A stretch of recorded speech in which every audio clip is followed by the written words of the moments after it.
What's up, dedicated Dragon Ball denizens? I am Ryan, and we are here for another episode of the Hawks Dragon Ball Nest. Today, I'm excited to get my first.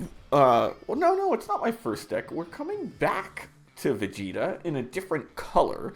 We are going to do the yellow Vegeta, although he's also kind of blue because he's Super Saiyan Blue. But anyway, it's Yellow Blue Vegeta.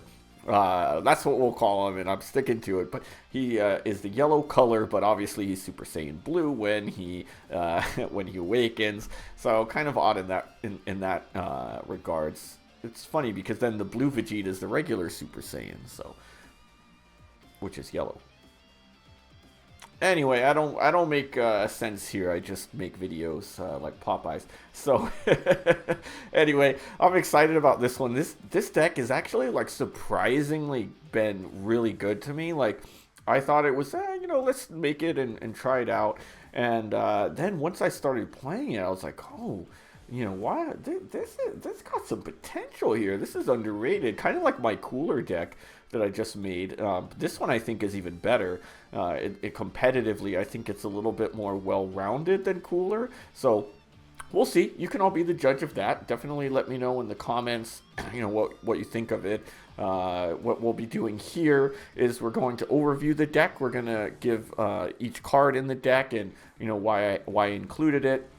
Give some strategy, strengths, and weaknesses of the deck, and then finally we'll go through some potential other cards to swap out in the deck as well.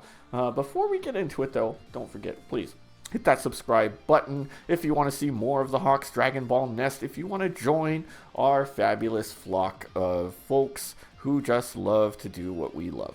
Right, I love Dragon Ball. I love making crazy non-meta decks that can at least be competitive, and I hope you love watching this too. Of course, if you're still a little fledgling and you're not quite ready to fly with the Hawks, then just go ahead and hit that like button, leave me a comment, let me know what you liked, what more you want to see. I've got plenty more videos coming out. We'll be having the battle next. We're going to do battling with this green, yellow, blue Vegeta deck, and then I'm also going to do some kind of basics of playing. Somebody had left a comment asking for that, and I thought, oh yeah, let's do that. So next week we're going to take a break from some of the rogue decks, and I'll just kind of have some basics of how this game works, what the colors are like, and leads, and just basics of how to play the game and build decks and all that good stuff from there. So without further ado, though, let's get into what we came to do. All right, we've got the deck list up in the right-hand corner. It's a big deck list, as many are here, so it may be challenging to read a little bit, but we're going to go through each card one by one, and we'll see how it is. So first off, let's talk about the leader. We see Vegeta is a basic yellow leader. Awakens at 4 life. When he attacks, you draw a card, but upon awakening, he's got a pretty cool ability that lets you play like pretty defensively during your next turn, which is initially kind of odd for Vegeta when you think about him being like kind of more an offensive powerhouse who really just kind of rushes you, which that's the case with his regular blue, but in the Super Saiyan God form, he switches it up a little bit. So he does have the draw when attacking. He's a 20k, but this one is pretty cool. End of your turn, switch up to 2 of your rest mode energy to active mode.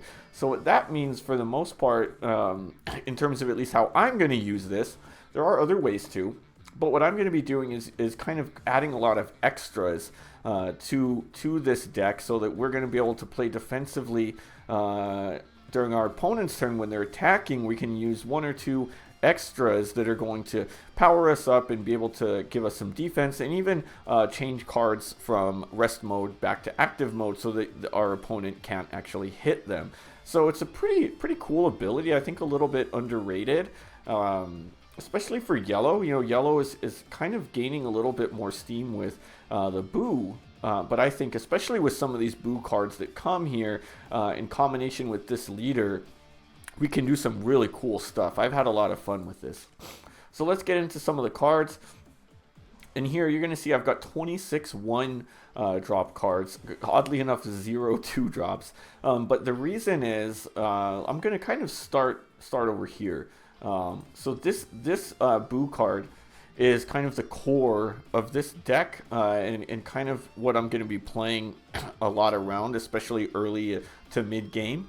And this is kind of from the new set that really works, right? So it's a 3 drop and it's 25k, so it's still going to be able to hit and at least make it to where even those 25k awakened leaders, they're going to have to use a combo card to get out of taking a life. So that was something I really wanted here. Compared to Cooler, that I didn't like was those 25k leaders were challenged sometimes. So a lot of my cards I'm kind of going with 25k minimum for my attackers. Now here's where it's cool and we get some disruption. Once per turn you could KO one of your battle cards and then draw a card, which is great. So that's a nice little draw engine. Then if your opponent has 6 or more cards in their hand, they discard a card from their hand. So this is really cool because you're forcing them now to get rid of a card from their hand. And then that kind of brings us back to why I have so many of these 1-drop cards. Because what we're doing early on is we're kind of swarming our board, and even throughout the game, just kind of throwing these 1-drops as much as possible, so that then we're going to be able to KO them, draw a card, and then our opponent from there, if they're at 6 or more, they do, and that's kind of a good hand. 6 they can get down to 5, and if they're lower than that anyway, hey, that's fine. It doesn't mean that we can't draw a card. So we've got a lot of kind of 1-drops that give a little bit of between like searching and disruption, and they all have nice little effects, right? I mean, this one's just the basic one here, Yamu, so that we can draw a card, and then boom, we're just going to be able to KO him later. We play him for that. Similarly there, we've got a Bobbity, or a Bibbity, sorry, Bibbity Bobbity Boo. So we're going to look at the top 5, reveal a card of 4 or less, and Majin in his straights, add to your hand. So, I mean, we're really only going to be able to get our Boos here, and we've only got 2 different types of them. It'd be nice if Vegeta had the Majin there, but obviously he's not actually a Majin, he's just Wicked Soul. But this still helps because, again, we want to find this card, so any way of finding him is great, and if we already have him, or if not, whatever, hey, this is a 1-cost card that we're going to be able to KO easily. Now then here, this is, I mean, just to me is like the funniest card that like could ever exist. When I saw this being dropped for Ultra Limit, I was like, you bastards, Bandai, you bastards, you're making us kill a dog? Yeah, as we're seeing here, he's a blocker. You can use him as a blocker, or what I would obviously prefer is to kind of keep him on the board so that I can KO him with Boo, which is even more sad, right? Because that's what kind of made Boo evil in the first place, blah, blah, blah, whatever. But when he's KO'd, choose one of your battle cards with Majin, and it gets 5k power for the turn. So we're going to be able to use that on either of our 2 Boos when he gets KO'd, and hopefully this is the one we have out. But, this one's a good 25k hit too, which we'll go over in a bit. So that's pretty good. Then these are some of our 1-drops. Then we've got Bulmas here, and this Bulma is just kind of like a must-have. And I really thought about between these 2, like, should I have more than 2? Should I have less? Should I eliminate 1? But I like the flexibility of having 2 of each. This one's a pretty common card to see in yellow. Switch this card to rest mode. Add up to 1 card from your life to your hand, so it's self-awakening. Then choose 1. You can choose one of your opponent's battle cards with 4 and switch it to rest mode. Or if you have a rest mode with 3 or more, draw a card. I'm more often using it for the second one so that I could keep drawing. I mean, I just really like this deck as like a strong draw engine. Load up my hand constantly so that if I need to defend, I can. And I have some options in terms of what cards I use to defend, and options in terms of what cards I use to play. So that's a really big key for me in this deck, is flexibility. So this one, despite being a 1-drop on there, this is one I try not to KO using Boo's ability because, we have that. But, it's an option. Now this one's good too in this deck, especially because we're playing so many extras. is switch this card to rest mode.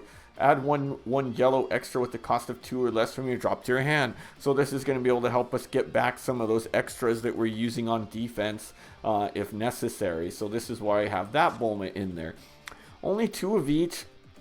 I think it'd be nice to get more of them, but I see a lot more important cards in there than this that I can't really do without. So I'm just going to kind of leave it at that, right? And then we've got this Frieza, which is great. The reason being is it's a 10k combo, and then choose up to one of your opponent's battle cards, switch it to rest mode. So this just helps us be able to get rid of some of their cards, especially those with effects that they're just trying to like let them hang out. It's a 1 cost, so then as soon as I can use that ability, then boom, he's fodder for Majin Buu, so that I can discard to draw a card. And interestingly enough, if you really look at this deck, there's not many 10ks. This Frieza, along with Goku, which we do not want to use that, are only 10k combos, obviously aside from our super combo here. So that's kind of an issue, and that's why it's important to continue to draw and really like play defense as much as possible with our extras, because we don't have a lot of 10k combos. We do have 5ks. We don't have many zeros. We're only having this Vegeta and our Friezas, which, you know, those are fine. You know, this one's a little bit of an issue with Buu not being a comboer, but that's okay. So that's kind of that where we're at so far. Then, you know, Majin Buu, I think, is just a really good card to throw in there. You know, we're able to discard a card and play him in rest mode from your drop. You know, the crazy thing about this too is, you know, let's say you really want to disrupt your opponent. You don't have any one drops on your board, but you do have a Buu on the board. You can KO him with Evil Buu, draw a card, and then it gives you some options to where you actually don't lose a card. It's a net 0. You're going to have to make a decision. Do you have one in hand that you want to get rid of, or are you just going to go ahead and sacrifice whatever one you get on the draw so that you can play him back on your board? But I really like it as kind of an option. Like, let's say, like I said, if you don't have any of these 1-drops, you can still at least do it if you want to make sure that your opponent discards from hand. I think it's worth it, right? So that's kind of your early to mid game. Then when we get mid to late, really the mid is like where we want to throw down this Goku. So I'm playing with 4 of them, right? And it's really key here. This is where we're not always necessarily going to be destroying our opponent's attackers, you know. And as we see, we do have a lot of only 25k attackers. So what Goku helps us do here is just stun. And continuously stun and continuously stun. And then what we're going to be doing is using our extras so that we can defend him the next turn. And usually with the time rewound, we can just put him back into active mode so that he's not going to get KO'd. But this is key. On plane, when attacking one of your opponent's rest mode battle cards, and it can't switch back to active mode, right? So that's really good. We're going to be able to stun anything. Anything gets stunned here. So that's why we're playing 4. This is kind of the second core to this deck. Really, these 2 cards are the core, and these are what we're going to be playing the most. These are what we want on board at all times, with kind of small exceptions here and there, right? Next, we've got this Vegeta, and this is another one that I would have liked to fit more in here. I initially started with 4, and then I kind of went down to just 2. I think 3 might be the sweet spot if I could think about how to do it. But it's another good one, 25k attacker. It can attack twice, right? Choose one of your opponent's rest mode battle cards with 3 or less and KO it, then switch to active mode. So it's such a good card in there. And if you're crazy enough to maybe just play 52, you know, you may want to put it in, or even 53 and just put 4. Considering the kind of draw power that this deck can potentially have, you may consider it. But I also, if I'm looking, I don't see anything I would cut to keep us at 51 to put 2 more, right? So that's what I like about him. He's a good one. He's going to be able to hit twice. He can KO a 3-cost card. But I think Goku, unfortunately, as much as I want to have Vegeta over Goku in this deck, the stun is a lot better. The stun of any card, especially late games, much better than this guy who's going to KO them, and that's limited to a 3 cost. So that's where I'm at. But I mean, let's take a moment to just appreciate this beautiful card. One of my favorite cards of the series. I wish I had it in person. I don't have it yet. But anyway, moving on. So then we've got this one. This one's a new one from the newest set, FBO 4. And this one is a really cool card in terms of being a defender, if you can get it out there, right? On your opponent's turn, it gets 15,000 power. So we're talking about 50k if they want to take it out. And then end of your turn, you can choose 2 of your opponent's rest mode battle cards, and they can't switch to active mode. And remember, what we can do to this is we activate our leader Vegeta's ability first to restand 2 energy. You can use one of those 2 to get 2 of them not in active mode. So this is really good. It, like, as we could probably see, it's Vegeta. He's got, you know, he's Super Saiyan Blue. It was made for this leader. It was really good support, and I really like this move because he can attack for 35. We don't have to worry too much if our opponent is gonna want to take him out. That's totally fine. 50k, they're gonna have to combo into it, and it's pretty easy for us to defend, especially considering hopefully using an extra the turn after. I only fit 2 of them in there, and I think that's fine.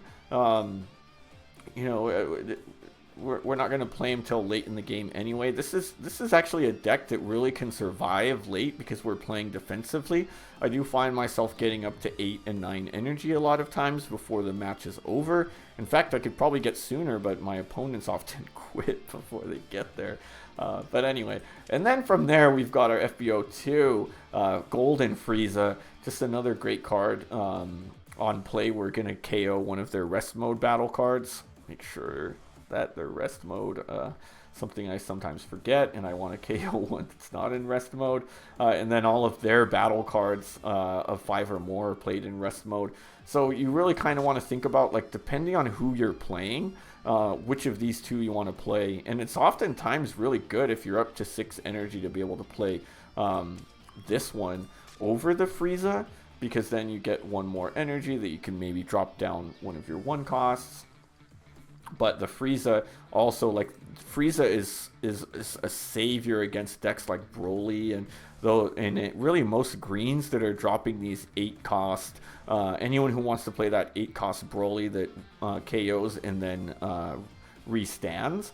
Obviously, they're usually going to play him and they're going to knock out the Frieza, but he's still going to be played in rest mode before they pop the Frieza. So that's going to buy you a turn to attack, and then what you're going to want to do from there is just continuously stun him with your Gokus.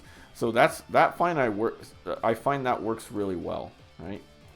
Of course, Bibbidi, super combo, you could throw in whatever you want. Now our extras, and I've spent some time thinking about, like, what to put and what not, but I think these are the 2 best ones because we use them on our opponent's turn. Your leader or battle card gets 20k, and then we switch it to active mode. The interesting thing about this is you can use it any time. Like, sometimes they might hit your leader and you've got your rest mode Goku that you don't want them to hit. Make sure that you use this one so that they don't even attack him. You can put him back up. It doesn't have to be the same one that you give 20k that you restand from rest mode. So that's a great card. I say run 4, there's no other option. And then the other really good one is our Blind Spot Absorption, also playing 4. Kind of similar, it doesn't restand, but we get 20k for the battle. And then we can also use it in this way. This would actually cost both of your 2 energy if you're playing it on your opponent's turn that you restood. But you draw a card, and then you can switch one of your opponent's battle cards to rest mode. So that's a good one. If they do have a full board that you haven't reset and they've got multiple attackers, you may want to try to use this on the first attack, and then you just kind of rest mode one of theirs from there. So good stuff on that. And then of course we've got Final Explosion. I mean, this one is just one that fits well. I did play 4 initially, but it was something I kind of switched out. I don't think we quite need 4. Just be careful in terms of charging, and if you're going to charge it from there, right? All rest mode cards of 3 or less, put them into rest mode. and then we can choose 2 of them and with 4 or less and KO them, right? So just a really good card. I mean, this is kind of a staple in pretty much any yellow deck at this point. In fact, I should have showed this one. I mean, just such a beautiful card. I have this one in real life too. Now, strategy with this deck. Early, we're just swarming these 1-cost cards. Just put out as many as possible. Your opponent is going to be popping them as they go, but if you just continue to swarm and just get many out, then that's going to leave us in a good spot for when we are able to get our Evil Boo out there so that we can start getting cards out of their hand and drawing cards for us. So that is great. That's our early strategies. Just swarm, get your Evil Boo out there as quickly as possible. Mid rounds, we really, for the most part, want to get Goku out there, but there are times when you want to make a decision depending on who your opponent is. Sometimes in red, like if you're playing against red, or even like some of these green androids, you may want to go with this Vegeta instead, because he is able to just KO some of these 3 costs, like especially those Son Gohans that are going to minus 15k from you. You can just pop him immediately and then get a second attack on there. So think about that. It's usually going to be Goku, but you sometimes will be making some decisions in terms of, do I want to throw out Vegeta over the Goku, or even other things like that. Late game is really like where we're trying to get Frieza out there, or our 5-cost Vegeta. That's another decision to make. You know, are they swarming their board really quickly, and you want to be able to disable turn by turn? Because if we get that 5-cost Vegeta out there, we can just disable. We don't even have to attack. And what your goal is to just defend your board, build your board so that you're eventually just going to go all in. Who cares about how many they've got on their board, as long as we're able to just continuously disable and stun them to where you're only having to deal with whatever new cards they put out there. Which a lot of times, even late games, we're talking about maybe 2 big attackers that we can defend with our extras over the turn. So this makes it really challenging for your opponents to start getting damage in once we're awakened, and as long as we have extras in hand. So that's why you really want to continuously draw so that you can get those extras out there. Now, strengths and weaknesses of this deck. The strength, it's a very disruptive deck, and it's also a very adaptable deck. So once your opponent might think that they're going to adapt to their six cards in hand getting destroyed, then you're going to throw out the Goku. Oh, I'm going to adapt to the Goku by just swarming with lower cost cards. Oh, well, guess what? Now I've got Vegeta's, either the 4 or 5 cost to deal with. And then like, oh shoot, okay, I'm just gonna go big and hard with you know big 5 cost plus. Well, then you've got Frieza to deal with, and then the fact that on your opponent's turn, really, sorry, you can just use these extras to defend your board and restand some of your rest mode cards. Makes it very challenging to pop a lot of your cards. You know, they have to a lot of times use abilities to pop them, which can be a challenge and kind of limiting in terms of their ability to then go ahead and attack you and attack your life out there. It also has enough strength for these 25,000 power leads. You know, that's kind of a weakness of yellow for the most part. Is yellow is really good at disruption, but in order to play a lot of the cards, you know, there are a lot of like 20Ks and stuff there. This one I did well with building 25K attackers that are still relatively cheap. You know, all of our 3 costs are 25K or more. We don't have much more than that, but that's okay. Overall, if we're just discarding cards from their hand, then we're taking away their ability to combo. And if we need to throw in 1 card to combo, then that's fine, because usually we can get a good hand. And it's pretty easy to maintain your hand size throughout the game, which is really good, right? The weaknesses is that it can be inconsistent to get some of the more niche cards that you need. While we do have 4 of this guy over here, the Evil Boo, you know, some of the others we're only going to have 2 of, like both of our Vegetas, and then of course our Frieza, we only have 2 of those. And then the fact that sometimes you might just get stuck with extras because we are playing so many of them. We're playing 11 extras, which is a lot for a lot of cards by standards. And then the fact that we also have a lot of just one drop cards that aren't doing a lot more from there. So you might just get stuck with a hand of one drops that are useless until we can pull our Evil Boo. But so it does have that inconsistency, but as soon as you find your Evil Boo, then you're usually in a good spot to at least cycle through your hand and be able to go from there. And then combo power is a weakness of this deck. We only have a few 10k combos, and you really don't want to use this Frieza to combo whenever possible, because you want to be able to have that flexibility to put one of your opponent's cards into rest mode. From there, a lot of these cards, you just don't want to combo, period. Because you want to get these one drops on the board and be able to pop them with your Boo. You're not wanting to combo this freaking Goku. You don't want to combo one of your two Vegetas. So it's really tough sometimes to think about, what am I going to combo away, period. But of course, those are decisions to make, and you can make them pretty well. So we'll see how that goes, and let me know if it works for you. But now let's get into some of the alternate cards to think of. Other cards to consider, let's look through here. I don't have a ton. I think that I'm pretty set on my ways. I think more of the questions are the amount of cards to think of. Let me know. I've seen some other lists that have some, and I'm I just don't like it. But this one's really one to think about. All of your rest mode battle cards can't be KO'd by your opponent's skills. That's really good, because a lot of times that's kind of how we're getting hit, is by skills. And then it is a self-awakener as well, which actually I should have mentioned that in the weaknesses. But if you actually really take a look at this, we only have one self-awakener here, which is this Bulma. So that can be a challenge, considering there's only two of these Bulmas. That can be a challenge if your opponent kind of notices that. And if you're waiting too late in the game to awaken, and you've got a board, then you might have to sacrifice the board that you worked so hard to build, so that they even start attacking your life. So that's one to think about. I do like this Vegeta. I think it would be nice to fit him in, but it kind of doesn't fit my overallness of, I want my 3 costs to be able to attack. He only has 20k.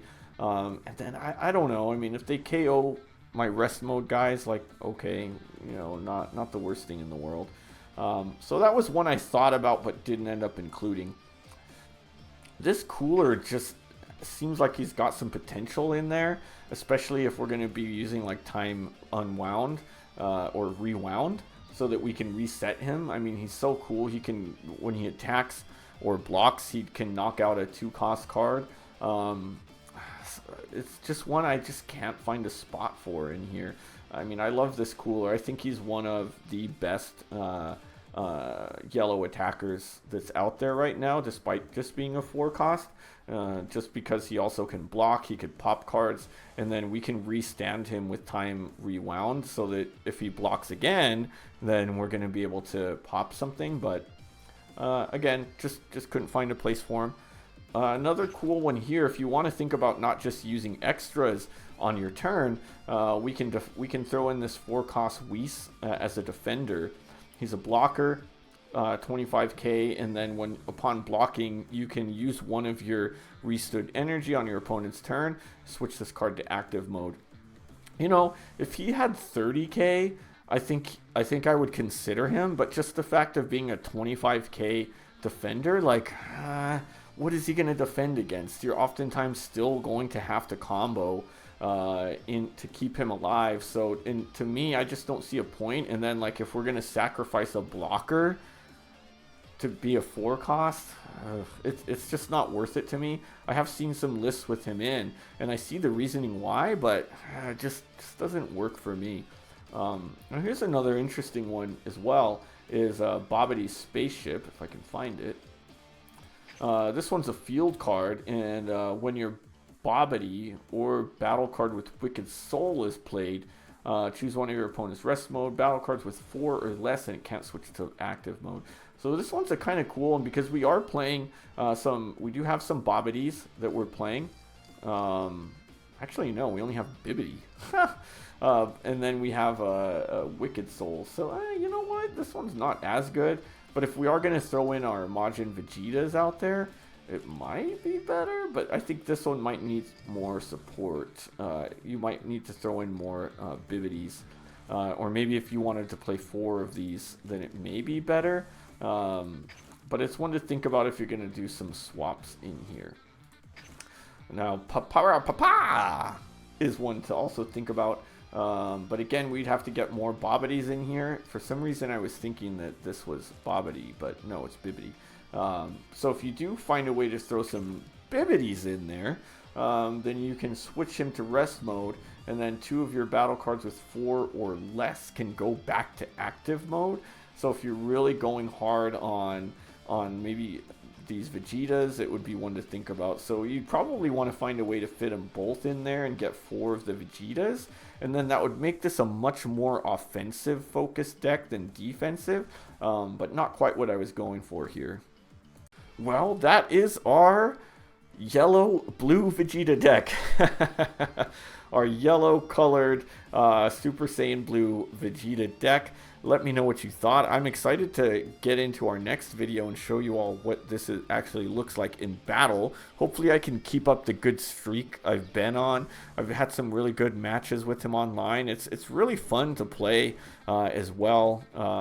You know, just kind of, it's one of those decks that doesn't play the same every battle, which I like. You know, some of them it's almost like it's mechanical with some of these decks, is you have to like, okay, turn 1 I'm doing this, turn 2 that. Whereas with this deck, you know, the first couple turns are pretty similar when you're just placing these 1 cost, but then you can really get creative and think about like how to best use your hand and how to best use your battle cards to control your opponent's board in a way that just limits them from being able to attack you, and lets you build up a pretty big board so that at some point you're just gonna when you kind of see your opportunity, you just swarm their life and just go all in and just annihilate them. So it's pretty fun, but tune into that next video to see it.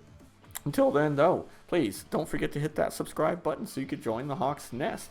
We're a nice little flock of folks who just love to do what we're passionate about.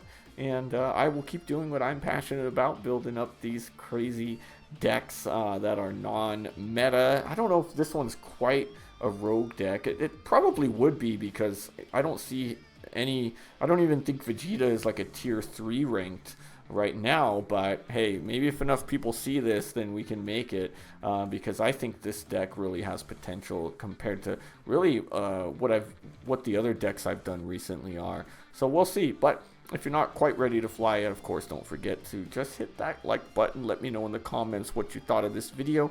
Share it around. I want to continue to build this Dragon Ball community. You know, it's kind of a niche game, but it's such a fun game. So that's why next up I'm going to start doing some stuff on you know, how to play the game and what some of the basic mechanics are and all that good stuff. But until then, we'll see you next time.